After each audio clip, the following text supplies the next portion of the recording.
খেলা খেলতে কে না ভালোবাসেন? আমরা প্রত্যেকেই যখন সময় পাই, সুযোগ পাই, তখনই আমরা কোনো খেলা খেলি। খেলার সময় দুই ধরনের মানুষ ওখানে থাকেন। এক, যারা অংশগ্রহণ করেন, আর দুই, যারা দেখতে থাকেন, যারা দর্শক হয়ে দেখেন, যারা নিজের পক্ষের বিজয়ের ফলে উচ্ছ্বসিত হয়ে থাকেন, পরাজয়ের ফলে শোক পালন করেন, পরামর্শ দিয়ে থাকেন। আর বিজয়ী কে হন? বিজয়ী তিনি হন যিনি অংশগ্রহণ করেন। নির্বাচন আপনাকে করতে হবে, আপনি কি করতে চান? আপনি কি খেলোয়াড় হতে চান, নাকি আপনি দর্শক হতে চান? যদি আপনি বিজয়ের আনন্দ লাভ করতে চান, সেই রোমাঞ্চ অনুভব করতে চান, তাহলে খেলতে হবে। ময়দানে আপনাকে নামতেই হবে। পরাজয়ের সম্ভাবনার ভয়ের সাথে আপনাকে লড়াই করতেই হবে। বিপক্ষের আহ্বানকে স্বীকার করতেই হবে, খেলোয়াড় হয়ে উঠতে হবে। তবেই এই বিজয়ের সম্ভাবনা থাকবে।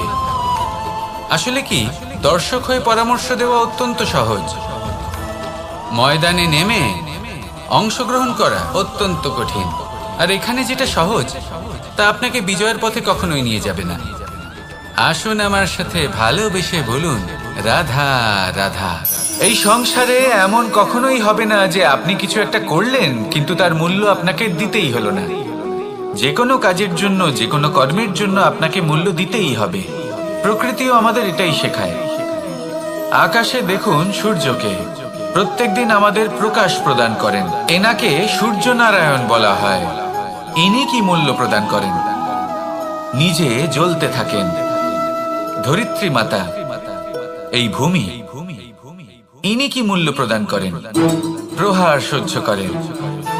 আমরা এই ধরিত্রীতে প্রহার করে মাটি খুঁড়ে তাতে বীজ বপন করি, তবেই আমরা অন্ন লাভ করি, তবেই ফসল পাই। জীবনে যদি আপনাকে সফল হতে হয়, সম্মান পেতে হয়, যশ পেতে হয়, তাহলে আপনাকে মূল্য দিতেই হবে। যদি আপনি সাফল্য লাভ করতে চান, তাহলে দিন রাত আপনাকে ত্যাগ করতে হবে, যেখানে সমগ্র সংসার সন্তোষ অনুভব করছে, আর আপনাকে করতে হচ্ছে পরিশ্রম। যদি আপনি সম্মান প্রাপ্ত করতে চান, তাহলে আপনাকে সেই সুখ ত্যাগ করতে হবে যা সবার কাছে রয়েছে। যদি আপনি যশ লাভ করতে চান, তাহলে নিজের অন্তরকে মেরে ফেলা আপনাকে শিখতে হবে, তবেই আপনি যশ লাভ করবেন। জীবনে শুধুমাত্র ধন মূল্যবান নয়, কিন্তু এই যে মূল্যের কথা আমি বলছি, সেটা যদি আপনি দিতে পারেন, তাহলে নিশ্চিত রূপে এটা আপনাকে আরো মূল্যবান করে তুলবে, নিশ্চিত রূপে গড়ে তুলবে। তাহলে এটাই করুন আর আমার সাথে ভালোবেসে বলুন, রাধা রাধা। যদি আমি স্থির করি, যদি নিশ্চিত করি একটা মূর্তি গড়ে তুলব, আর কিছুক্ষণ সেই কাজটা করে আবার কিছুক্ষণ পরে বন্ধ করে দিই, আবার কিছুক্ষণের জন্য কাজটা করে আবার সেই কাজ বন্ধ করে দিই, আবার কিছুক্ষণের জন্য কাজটা করে বলি ক্লান্ত লাগছে, কিছুক্ষণের জন্য বিশ্রাম নিয়ে নিই। যদি এইভাবে আমি কাজটা করি, তাহলে কি এই কাজ উচিত সময় এবং উচিতভাবে সম্পন্ন হবে? কখনোই নয়। শুধু তাই নয়, যে কোনো কাজ যদি পূর্ণ করতে হয়, উচিতভাবে করতে হয়, উচিত সময়ের মধ্যে করতে হয়, তাহলে প্রয়োজন সততার এবং অখণ্ড প্রচেষ্টা।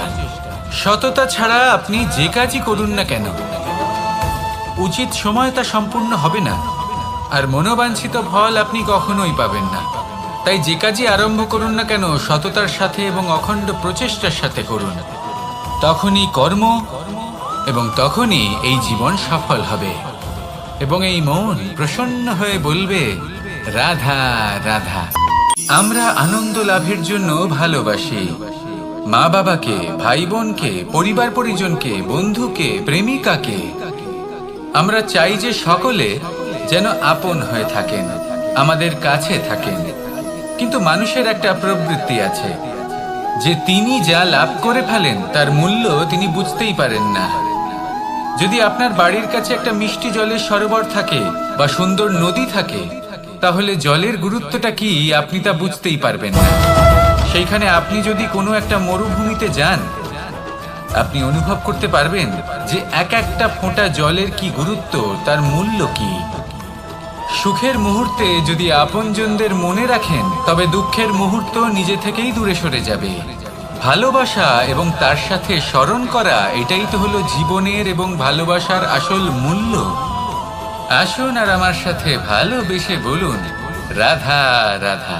আমাদের হাতটা দেখুন, এই হাতে 5টা আঙুল আছে, যা ভিন্ন ভিন্ন ধরনের। একরকম কেন নয়? কারণ হলো প্রত্যেকের নিজের নিজের গুরুত্ব আছে, নিজের নিজের মাহাত্ম্য আছে। এরা ভিন্ন, তাই একত্রিত হয়ে মুষ্টিবদ্ধ করা সম্ভব, যার দ্বারা আমরা আত্মরক্ষাও করতে পারি, আবার আক্রমণও করতে পারি। যদি 5টি আঙুল সমান হতো, তাহলে মুষ্টিবদ্ধ হতে পারত না, নিজেদের মধ্যে বিভ্রান্তির সৃষ্টি করত। এবার এরকমই কিছু আমাদের সংসারেও হয়। আমাদের দেশ, যেখানে একটি ভূমির ওপর ভিন্ন ভিন্ন ধর্মের মানুষ বাস করেন, ভিন্ন ভিন্ন জাতি, ভিন্ন ধর্ম, ভিন্ন ভাষা। কিন্তু যদি আমরা এটা ভাবি যে কিভাবে এই দেশকে কল্যাণের পথে নিয়ে যাওয়া যায়, কিভাবে এর বিকাশ করা সম্ভব, তাহলে আমাদের একত্রিত হওয়া শিখতে হবে। যেইভাবে 5টা আঙুল একত্রিত হয়, মুষ্টিবদ্ধ হয়, সেইভাবেই আপনার যে ভাষাই হোক, যে ধর্মই হোক, যে জাতি হোক না কেন, ঠিক আছে, আবশ্যক হলো আপনার নিজের কর্মভূমির সাথে, আপনার ধরিত্রীর সাথে যুক্ত থাকা, সাথে থাকা। তবেই দেশের উন্নয়ন সম্ভব, তবেই এই দেশ স্বতন্ত্র থাকবে, সফল হবে, আর এই মন প্রসন্ন হয়ে বলবে, রাধা রাধা। মানুষের শরীর থেকে যা কিছু নির্গত হয় সবই পচনশীল, তা থেকে দুর্গন্ধ বেরোয়, একটা ঘৃণাবোধ জন্ম নেয়। আমাদের রক্ত হোক, অবশিষ্ট হোক, ঘাম হোক, নিঃশ্বাস হোক, আবার এমনকি যখন আমরা মনুষ্য শরীর ত্যাগ করি, তারপরেও এই শরীরেও পচন ধরে, তার থেকে দুর্গন্ধ বেরোয়। কিন্তু বিষয়টা হলো, এটা আমাদের হাতেই নেই। তাহলে আমাদের হাতে কি রয়েছে? আমাদের কর্ম, আমাদের উদ্দেশ্য, আর আমাদের বাণী। যদি এইগুলো শুভ রাখেন, তাহলে শুধু নিজে সুগন্ধিত থাকবেন না, এই সমগ্র সংসারকে সুগন্ধিত করে তুলবেন। কথায় আছে যে বাণীর থেকে অধিক মূল্যবান আর কিছুই নেই। সেই জন্য যে কোনো কথা বলার আগে নিজের শব্দকে নিজের মনের তুলাদণ্ডে মেপে দেখুন, তারপরে তার প্রয়োগ করুন। কখনো কখনো এমনও হতে পারে যে আপনার কথা কারোর জীবনে আশীর্বাদ হয়ে দাঁড়ালো, যার দ্বারা হয়তো সে শক্তি এবং প্রসন্নতা লাভ করলো। আবার এমনও হতে পারে যে আপনার কথা হয়তো কারোর মনে এমন আঘাত দিল, সে সেই আঘাত কোনোদিনও ভুলতে পারল না। আসুন আমার সাথে ভালোবেসে বলুন, রাধা রাধা। কেউ আমাকে মাখন চোর বলেন, কেউ বা আমাকে মুরলী মনোহর বলেন, কেউ আমাকে যুদ্ধ বিমুখ বলেন, কেউ বা আমাকে সুদর্শনধারী বলেন, কিন্তু আমি আসলে কে? আসুন, আজ আমি আপনাকে আমার আসল পরিচয় জানাবো। বাড়িতে সুস্বাদু মাখন থাকা সত্ত্বেও গোপীদের কাছে সুমধুর ভালোবাসাপূর্ণ বকুনি খাওয়া যে ভালোবাসে, সেই হলো কৃষ্ণ। আঙুলে সুদর্শন চক্র থাকা সত্ত্বেও যে রথের লাগাম ধরে থাকবে সেই সিদ্ধান্ত নিয়েছে, সেই হলো কৃষ্ণ। দ্বারকার মতো অনন্য রাজমহল থাকা সত্ত্বেও সুদামার মতো সখা যার অত্যন্ত প্রিয়, সেই হলো কৃষ্ণ। যদি আপনার মনে প্রেম থাকে, আপনি প্রেম বিতরণ করেন, সবাইকে ভালোবাসেন, এবং ভালোবাসা রক্ষার খাতিরে শস্ত্র হাতে নিতেও আপনি সক্ষম থাকেন, তাহলে আপনি হলেন কৃষ্ণ। আসুন আমার সাথে ভালোবেসে বলুন, রাধা রাধা। ব্যায়াম, এই শব্দ আমরা সকলে শুনেছি, আর এটা সারা জীবন আমাদের সাথেই থাকে কোনো না কোনো রূপে। যখন আমরা জন্মগ্রহণ করি, চলতে শিখি, প্রথমে আমরা হামাগুড়ি দিয়ে চলি, পরে চলতে চেষ্টা করি কিন্তু পড়ে যাই। তখন আমাদের বাড়ির গুরুজনেরা আমাদের আটকান না, ওনারা মনে করেন এইভাবেই আমাদের সন্তান চলতে শিখবে, এইভাবেই তার পা আরো মজবুত হবে, যা অত্যন্ত গুরুত্বপূর্ণ। এইবার জীবনকালে যতই আমরা এগোতে থাকি, এই ব্যায়াম বিভিন্ন রূপে আমাদের সাথেই থাকে। কিন্তু আপনি কি জানেন যে এই ব্যায়ামের তাৎপর্য আসলে কি? আপনি কি জানেন এই ব্যায়ামের মর্ম আসলে কি? যখনই আমরা এই ব্যায়াম করি, আমাদের শরীরের মাংসপেশি ক্ষয় হয়। প্রথমে তা ক্ষয় হয়, তারপর আবার তা নির্মিত হয়। আরো শ্রেষ্ঠ, আরো শক্তিশালী মাংসপেশি আমরা লাভ করি। অর্থাৎ এই ব্যায়াম হলো সৃজনের বিজ্ঞান। এই ব্যায়াম আমাদের জন্য অত্যন্ত আবশ্যক। সেই জন্য জীবনে যখনই কোনো কিছু নষ্ট হয়ে যায়, চলে যায়, তখন হতাশ হয়ে পড়বেন না, তাকে পুনর্নির্মাণ করার চেষ্টা করবেন। আর এই শিক্ষা আমরা লাভ করি পাখিদের থেকে। যখনই বর্ষা হয়, ঝড় আসে, যখন পাখির বাসা ভেঙে চুরমার হয়ে যায়, তারা হার মেনে নেয় না। সে আবার অল্প অল্প করে সব খুঁজে একত্রিত করে আবার নিজের বাসা বানিয়ে তোলে, পুনরায় এক জীবনকে জন্ম দেয়, এক নতুন পরিবারকে জন্ম দেয়। তাই মনে রাখবেন, জীবনে এইভাবেই যদি আপনি নির্মাণ করতে চান, সৃজন করতে চান, তাহলে সেই নির্মাণের জন্য ভাঙনের অভিজ্ঞতা থাকা অত্যন্ত আবশ্যক। ভগ্ন বস্তুকেও সম্মান করা অত্যন্ত আবশ্যক। এই আচরণ মনে নিয়ে আসুন, মন প্রসন্ন হয়ে বলবে রাধা রাধা। যখন আমরা কোনো বনে প্রবেশ করি, তখন এই সবুজ ঘাস দেখে, এই কোমল ঘাস দেখে আমাদের মন প্রফুল্ল হয়ে ওঠে। ভিন্ন ভিন্ন প্রজাতির ফুল, ভিন্ন ভিন্ন রঙের ফুল দেখে এই মন আনন্দে ভরে ওঠে। এখানে শিশুরা আনন্দ লাভ করে, বড়রা ভোজন গ্রহণ করেন, কথাবার্তা বলেন, হাঁটাহাঁটি করে বেড়ান। এবার ভেবে দেখুন, যখন এই উপবনের নির্মাণ হয়েছিল, সেই সময় যদি এই মাটিকে সঠিকভাবে খনন না করা হতো, যদি তাতে সঠিকভাবে বীজ রোপণ না করা হতো, যদি কোনো সংঘর্ষ না হতো, পরিশ্রম না করা হতো, যদি চলতে চলতে পায়ে কাঁটা না বিঁধে যেত, তাহলে এই সুন্দর বন দেখে আমরা কি এই আনন্দ লাভ করতে পারতাম? কখনোই নয়। ধরুন কোনো নদীর তটে সুন্দর একটি বন আছে, সেই বনের আনন্দ লাভ করতে গেলে আপনাকে সেই নদী পার করতেই হবে। যদি সুখের নদীর কাছে পৌঁছতে চান, তাহলে তটে যে কাঁটা রয়েছে সেগুলোর সাথে সংঘর্ষ করতেই হবে। এই সংসারে যদি আপনি সুখ লাভ করতে চান, তাহলে সুখ লাভের এই যাত্রা শুরু করতে হবে সংঘর্ষ দ্বারা। তাহলে সংঘর্ষকে স্বাগত জানান, এর পেছনেই সুখ রয়েছে যা আপনার জন্য অপেক্ষা করছে। এবার হাসুন আর আমার সাথে ভালোবেসে বলুন রাধা রাধা। এই সংসারের সব থেকে কঠোর ধাতুর মধ্যে একটি হলো লোহা। লোহা দিয়ে আমরা অনেক অস্ত্র শস্ত্র লাভ করি, অনেক বস্তুও লাভ করি। এবার এই লোহাকে কাটার জন্য, একে কোনো আকার দেওয়ার জন্য কি প্রয়োগ করতে হয়? লোহা। এবার এই কথাটা আমরা সকলেই জানি যে লোহার দ্বারাই লোহাকে কাটতে হয়। এবার এই কথা আমি আপনাকে কেন বলছি? এরপরে খুব বড় একটা প্রশ্ন আসে, যা খুব বড় শিক্ষা দিয়ে যায়। এটা কেন হয় যে আমরা একটা লোহা দিয়ে একটা লোহাতে আঘাত করছি, কিন্তু যে লোহা দ্বারা আঘাত করছি তার আকার বদলাচ্ছে না, যার উপর প্রহার করছি তার আকার বদলাচ্ছে? এতে পার্থক্যটা কোথায়? পার্থক্য হলো তাপমাত্রার।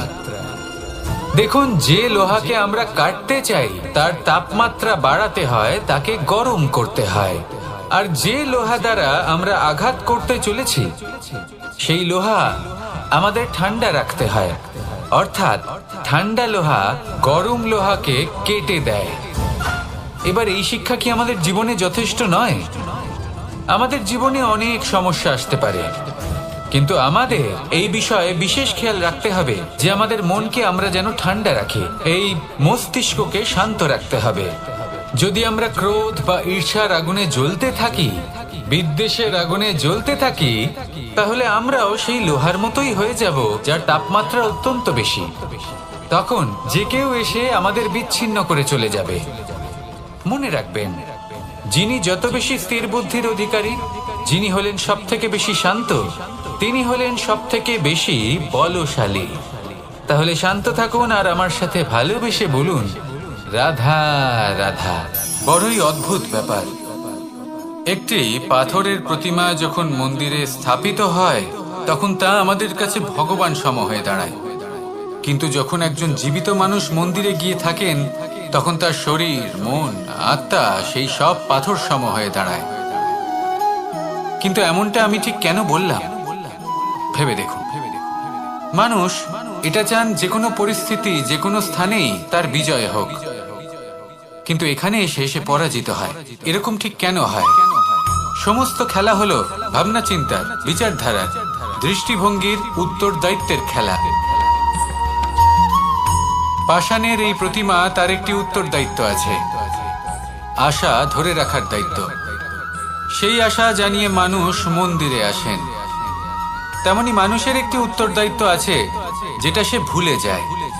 আর সেই উত্তরদায়িত্ব হলো এটা, যে মন্দিরে যে ভগবানকে সে প্রসন্ন করতে যাচ্ছে তাকে সে তখনই খুঁজে পাবে যখন পূর্ণরূপে সে সমর্পিত থাকবে। যদি মনে সমর্পণের ভাব না থাকে তাহলে ভগবান কখনো প্রসন্ন হবেন না। নিজের উত্তরদায়িত্ব বোঝার বদলে মানুষ শুধু একটা অনুষ্ঠান পালন করেন। যেমন ফুলের একটা মালা অর্পণ করেন, আর সেই কারণেই তিনি পরাজিত হন।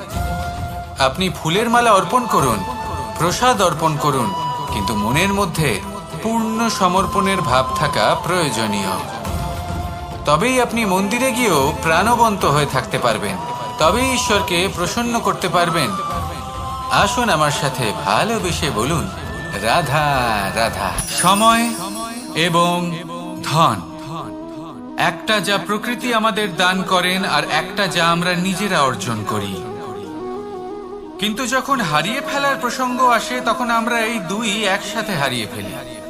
এই সময় যদি আপনি গুনতে থাকেন তাহলে তা এমনিও নষ্ট হয়ে যাবে, কারণ সময় গণনা করতে আপনি যে সময় ব্যতীত করেন তা তো এমনিই নষ্ট হয়ে যায়। এই সময়কে যদি আপনি একত্রিত করার চেষ্টা করেন তাহলে তা সম্ভব হবে না।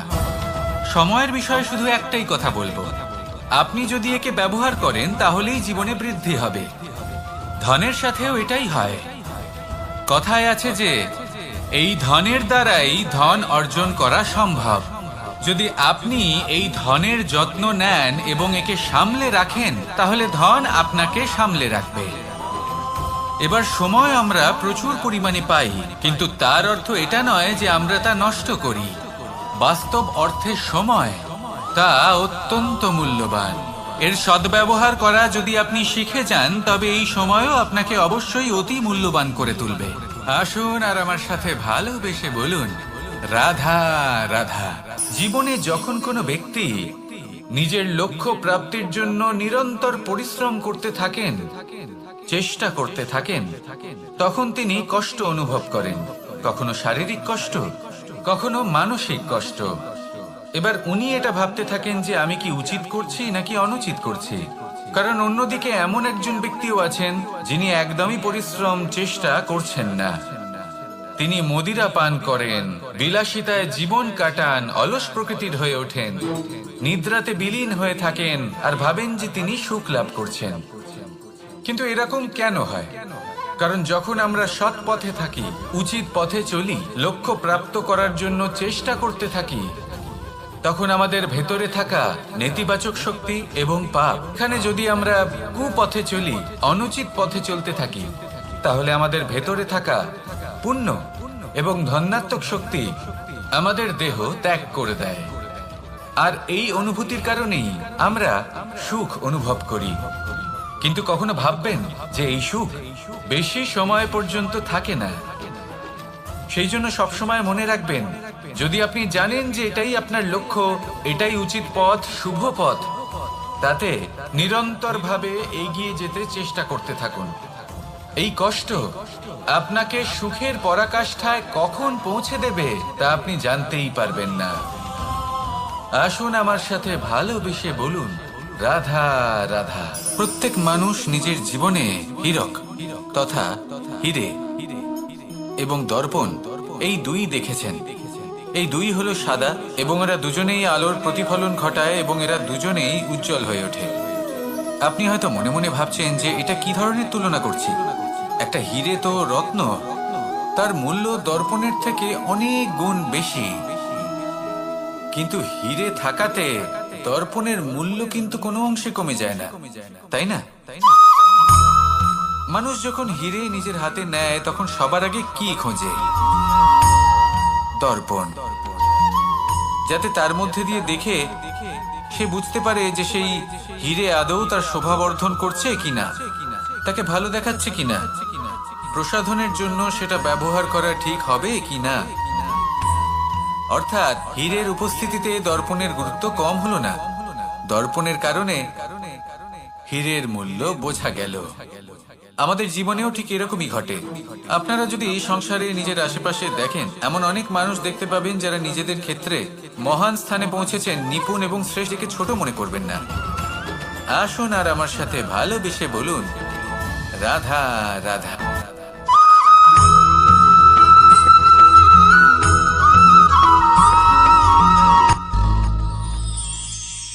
শিশিরের বিন্দু পাতার ওপর পড়ে আর তার গায়ে লেগে থাকে। পাতা তাকে শুষে নিতে পারে না, আর শেষ পর্যন্ত সে ঝরে পড়ে যায়। অন্যদিকে রয়েছে মেঘ এবং চাতক। এদের মধ্যে অনেক দূরত্ব থাকে। মেঘ থাকে আকাশে আর চাতক থাকে ধরিত্রীতে। কিন্তু যখন এই মেঘ থেকে বৃষ্টি ঝরে পড়ে, এই চাতক কিন্তু সেই জলই পান করে, নয়তো সে তৃষ্ণার্ত থেকে যায়। এবার অন্যদিকে দেখলাম শিশির বিন্দু আর পাতার এই সম্পর্ক। এরা খুব কাছাকাছি থাকে, ঘনিষ্ঠও থাকে। অন্যদিকে রয়েছে মেঘ এবং চাতকের সম্পর্ক, যাদের মধ্যে অনেক দূরত্ব থাকা সত্ত্বেও তারা খুব ঘনিষ্ঠ, তাই না? এই সারমর্ম খুব সরল। এই নৈকট্য, এই দূরত্ব, তা আপনার সম্পর্কে প্রভাব কিছুতেই ফেলতে পারে না। এই নৈকট্য, এই দূরত্ব, এইসব হলো শুধুমাত্র মনের ব্যাপার। কখনো আপনি অনুভব করেছেন আপনি কারোর থেকে অনেক অনেক দূরে আছেন, অনেক দূরে আছেন, তাও সেই ব্যক্তির প্রতি আপনি টান অনুভব করেন। সেখানে আপনি কারোর সাথে প্রত্যেক দিন অতিবাহিত করেন, সমস্ত জীবন অতিবাহিত করেন, সব থেকে বেশি সময় তার সাথে অতিবাহিত করেন, তাও তার প্রতি সেই টান অনুভব করেন না। এই সংকেত হলো মনের দূরত্বের। তাহলে মনের এই দূরত্ব দূর করুন আর আমার সাথে।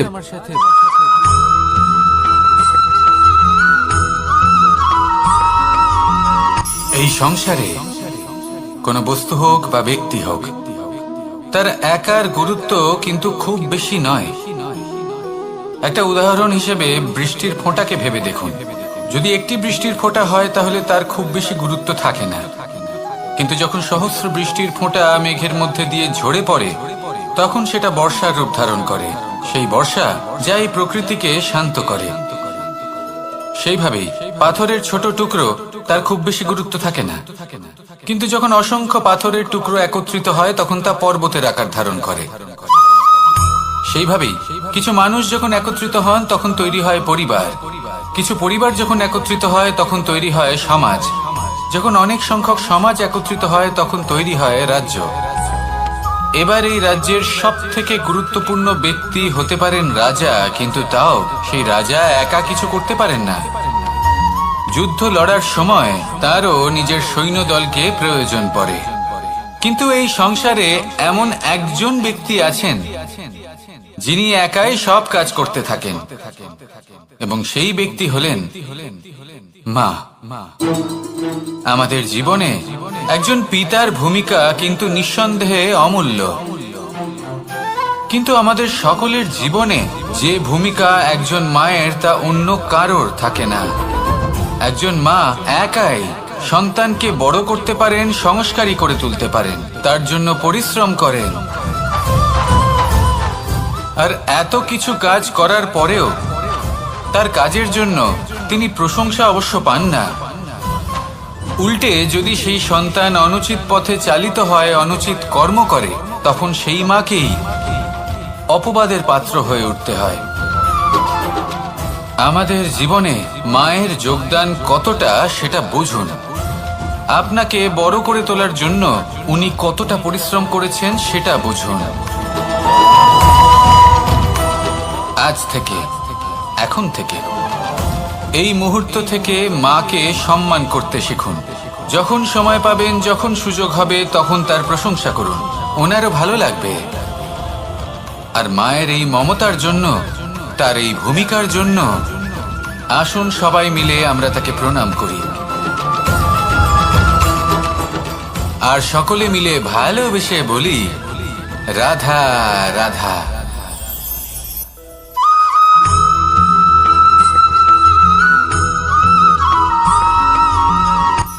এই সংসারে সাফল্য লাভ করার জন্য জ্ঞানের প্রয়োজন হয়, পরিশ্রমের প্রয়োজন হয়, দৃঢ় নিষ্ঠার প্রয়োজন হয়, নিরন্তর চেষ্টা করা প্রয়োজনীয়। কিন্তু আরো কিছু আছে যা অত্যন্ত প্রয়োজনীয় এবং গুরুত্বপূর্ণ।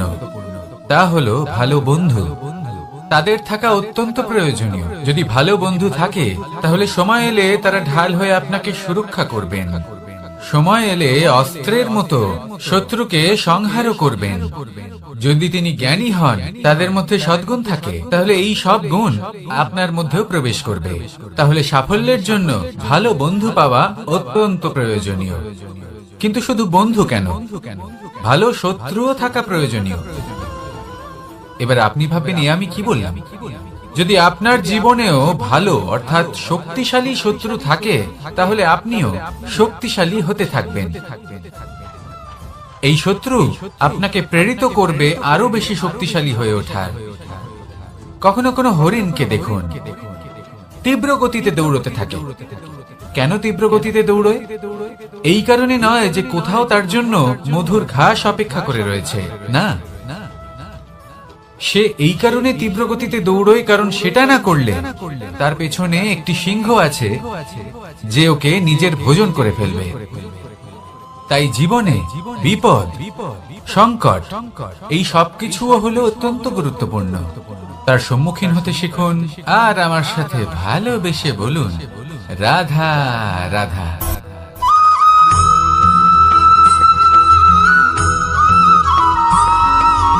মানুষ জন্মগ্রহণ করে, তার সাথে ভয়েরও জন্ম হয়। ছোটবেলা থেকেই আমাদের মনে কোনো না কোনো প্রকারের ভয় থেকেই যায়। কেউ এই বিষয়ে ভয় পায় যে তার কোনো বস্তু তার থেকে দূরে চলে যাবে। কেউ এই বিষয়ে ভয় পায় যে আমি নিজেকে হারিয়ে ফেলব। কেউ এই ভেবে ভয় পায় যে আমার প্রিয়জনেরা তারা যেন আমার থেকে দূরে না চলে যায়। কেউ এই ভেবে ভয় পায় যে আমরা যেন পথ না হারিয়ে ফেলি, আদি ইত্যাদি। কিন্তু সত্যি কথা বলতে, ভেবে দেখুন এই ভয় বাস্তবে কি? শুধুই একটা মনস্থিতি, আর কিছুই নয়। যা কিছু আপনি জীবনে পেয়েছেন তা একদিন আপনাকে হারাতে হবে। এই জীবন হলো আপনারই, কিন্তু তাও একদিন সমাপ্ত হবে। তাই ভয় পেয়ে কি লাভ?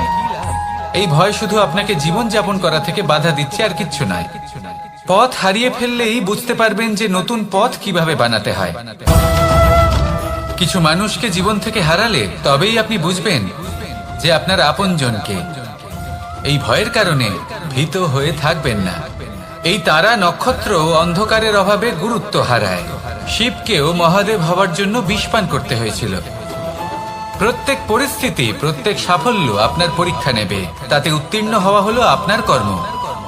যখনই আপনি ভয় পাবেন বা সংকটের সম্মুখীন হবেন, তখন সাহসের সাথে তার সম্মুখীন হন। মনে রাখবেন, যে সম্মুখীন হতে জানে, সাফল্য তার সাথে সবসময় থাকে। আসুন আর আমার সাথে ভালোবেসে বলুন, রাধা রাধা।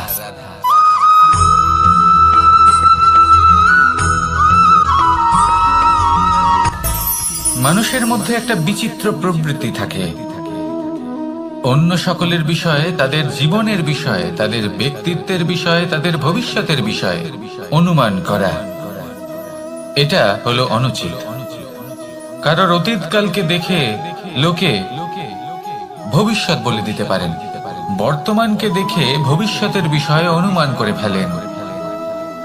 উদাহরণ দিতে হলে বলবো, কোনো দাসকে দেখুন, ওকে দেখে লোকে বলে যে ওর ভবিষ্যৎ সেটাই হতে পারে, অনুমান করে ফেলেন। আর এই রাজাকে দেখুন, উনি তো কত সুখী হবেন, উনি তো জগতের সব থেকে অধিক সুখী মানুষ, কত সুখ সুবিধা আছে ওনার কাছে, ধারণা করে ফেলেন। তবে সত্য তো এটাই যে কারোর ব্যক্তিত্বের বিষয়ে, তাদের ভবিষ্যতের বিষয়ে আপনি পূর্ণ সত্য কখনোই বলতে পারবেন না, শুধু অনুমান করতে পারবেন। আর এই অনুমান করে সত্যি কোনো লাভ হয় না, কারণ এই কাল সেটা হলো অত্যন্ত শক্তিশালী। কালো থেকে কালোতর কয়লাকেও হিরেতে পরিণত করতে পারে। অনেক বড় বড় রাজাকেও বিদূষক বানিয়ে ফেলতে পারে এক মুহূর্তেই। তাহলে আপনি অনুমান করে কি লাভ? কি পেলেন অনুমান করে? সেই জন্য কারোর বিষয়ে কোনো অনুমান করবেন না, তার ভবিষ্যতের বিষয়ে অনুমান করতে যাবেন না। কারোর বিষয়ে কোনো ধারণা করে নেবেন না। কিছু করতে হলে ভালোবাসুন, সবার মধ্যে ভালোবাসা ছড়ান, সবার মধ্যে ধনাত্মক ভাব ছড়ান। এই মন প্রসন্ন হয়ে বলবে রাধা রাধা।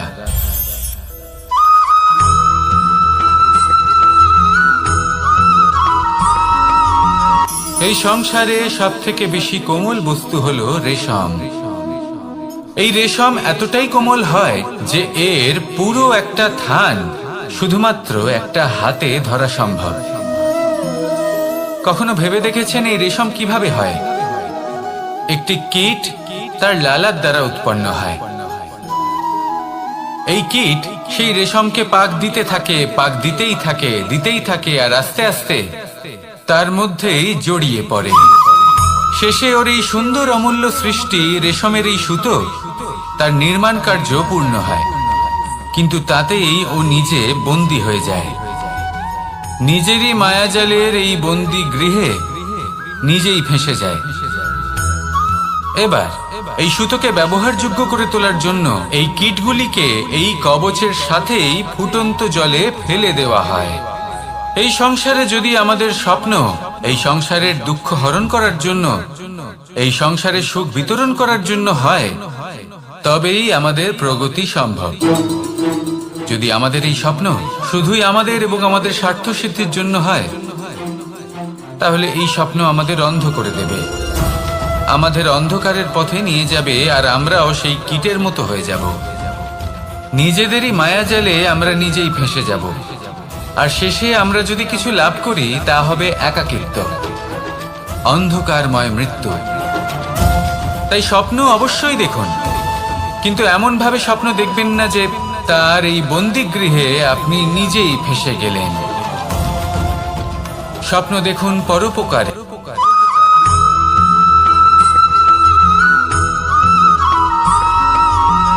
এই সংসারে প্রত্যেক মানুষ এটাই চান যে তিনি যেন ধনবান হন, আর্থিক অবস্থা তার ভালো থাকে, ওনার বাড়িতে লক্ষ্মীর আগমন হয়। কিন্তু সেটা হবে কি করে, সেটাই হলো প্রশ্ন। কেউ বলেন যে যদি পরিশ্রম করো তাহলে ধন অর্জন সম্ভব, কেউ বলেন যে যদি বিদ্যা লাভ হয় তবেই ধন অর্জন সম্ভব, কেউ বলেন যে যদি বলশালী হও তবেই সম্পন্ন থাকবে।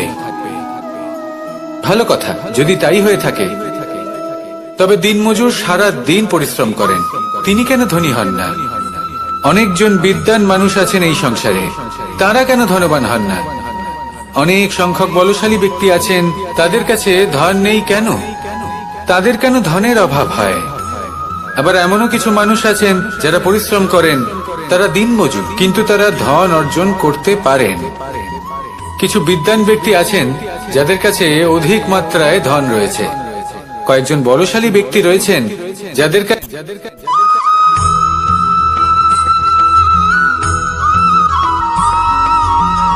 পিতা আর পুত্রের সম্পর্ক অত্যন্ত মধুর হয়ে থাকে। পিতা স্বপ্ন দেখেন, তাকে পূর্ণ করার সকল সম্ভাব্য চেষ্টা করেন, কিন্তু তাও অনেক সময় ওনার স্বপ্ন অপূর্ণ থেকে যায়। তখন পিতা ভাবেন যে স্বপ্ন উনি পূর্ণ করতে পারেননি, ওনার সন্তান তা অবশ্যই পূরণ করবে।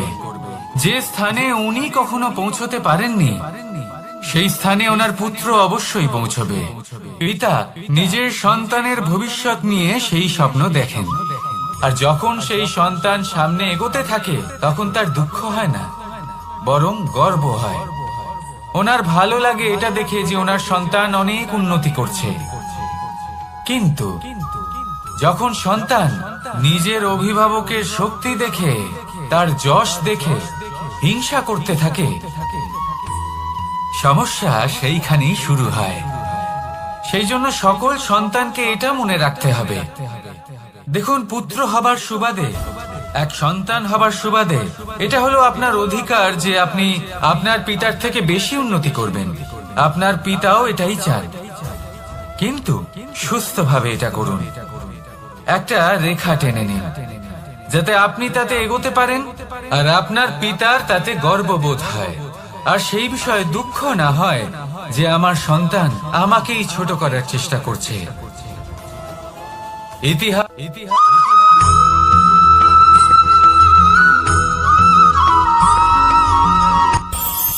এই সংসারে আমরা প্রকাশ কোথা থেকে পাই? এর উত্তর বড়ই সরল। ভোরে যখন সূর্যোদয় হয় তখন প্রকাশের কিরণ আমাদের ঘরে এসে পৌঁছয়। এইভাবেই আমরা প্রকাশ লাভ করি। এবার এই প্রকাশের আলোতেই আমরা সারাদিনের কাজ সম্পন্ন করি। সন্ধে হয়ে যায়, সূর্যাস্ত হয়ে যায়, আর আমাদের ঘর যাতে অন্ধকার না হয় তার জন্য আমরা একটা প্রদীপ প্রজ্বলিত করি। এটাই ঘটে আমাদের জীবনেও। এবার প্রবাহমান আয়ুর সাথে আমরা আমাদের অন্তরে যদি একটা প্রদীপ প্রজ্বলিত করে নিই তাহলে বিষয়টাই অন্যরকম হবে। এবার আপনি বলবেন কোন প্রকাশের কথা বলছি যা আমাদের অন্তরে জাগ্রত করা সম্ভব? আমাদের আত্মার মাঝে প্রেমের প্রকাশ জাগ্রত করার কথা বলছি। কারণ আমাদের এই জীবন এও হলো দিনের আলোর মতো। আজ প্রকাশ আছে, কিন্তু কোনোদিন অবশ্যই অস্ত হবে। কিন্তু অস্ত হবার আগে যদি আমরা আমাদের আত্মার মাঝে প্রেমের এই প্রকাশ উজ্জ্বলিত করে নিই তাহলে আমাদের সন্ধ্যাকালও আমরা আনন্দে এবং প্রেমে যাপন করব। তাহলে আসুন আর আমার সাথে ভালোবেসে বলুন, রাধা রাধা।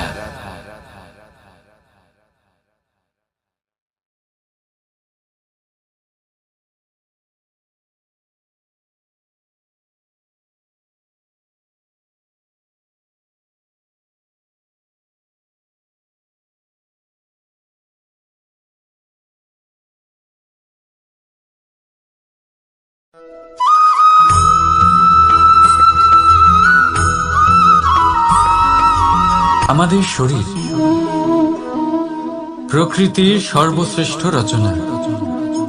যে অঙ্গ প্রত্যঙ্গ আমরা লাভ করেছি প্রত্যেকটির মধ্যে একটি নিজস্ব বার্তা রয়েছে। একটু ভেবে দেখুন, দুটি চোখ দিয়েছে দেখার জন্য, দুটি কান দিয়েছে শোনার জন্য, নাসিকাও আছে দুটি, দুটি হাত দিয়েছে দ্বিগুণ পরিশ্রম করার জন্য। কিন্তু জীব শুধুমাত্র একটি। তার উপরেও তীক্ষ্ণ বলিষ্ঠ দাঁত দিয়েছে তার রক্ষার জন্য। কখনো ভেবে দেখেছেন কেন?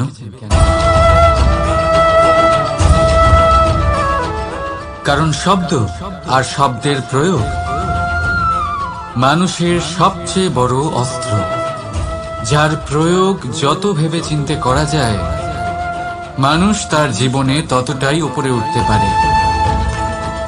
তাহলে মনে রাখুন, দেখুন, শুনুন আর বুঝুন বেশি, বলুন কম। রাধা রাধা।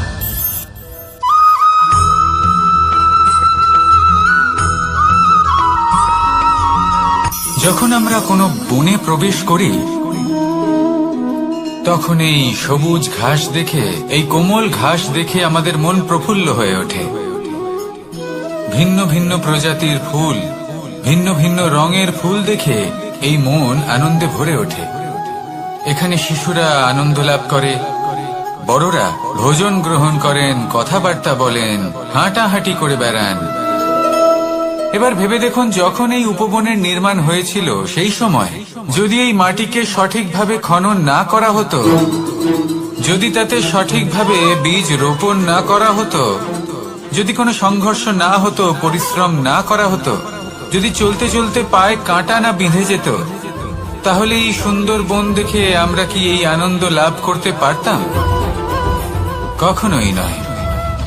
ধরুন কোনো নদীর তটে সুন্দর একটি বন আছে, সেই বনের আনন্দ লাভ করতে গেলে আপনাকে সেই নদী পার করতেই হবে। যদি সুখের নদীর কাছে পৌঁছতে চান তাহলে তটে যে কাঁটা রয়েছে সেগুলোর সাথে সংঘর্ষ করতেই হবে। এই সংসারে যদি আপনি সুখ লাভ করতে চান তাহলে সুখ লাভের এই যাত্রা শুরু করতে হবে সংঘর্ষ দ্বারা। তাহলে সংঘর্ষকে স্বাগত জানান, এর পেছনেই সুখ রয়েছে যা আপনার জন্য অপেক্ষা করছে। এবার হাসুন আর আমার সাথে ভালোবেসে বলুন, রাধা।